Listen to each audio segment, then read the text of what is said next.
Our focus question, same as yesterday. Katie asked her fellow Girl Scout troops the following statistical question. How many years have they been a Girl Scout? Have been in Girl Scouts? So we're going to figure out the range this time.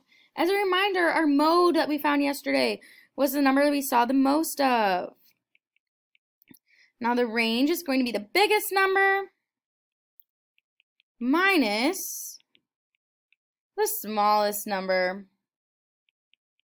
So first, let's put them in order to figure out, okay, what's our biggest number and what's our smallest number?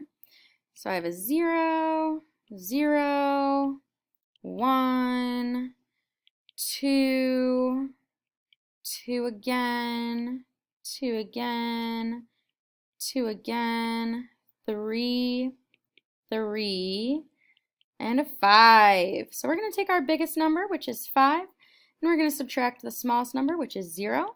So 5 minus 0 equals 5. So our range is going to be 5. And that is it for our focus question. Great job!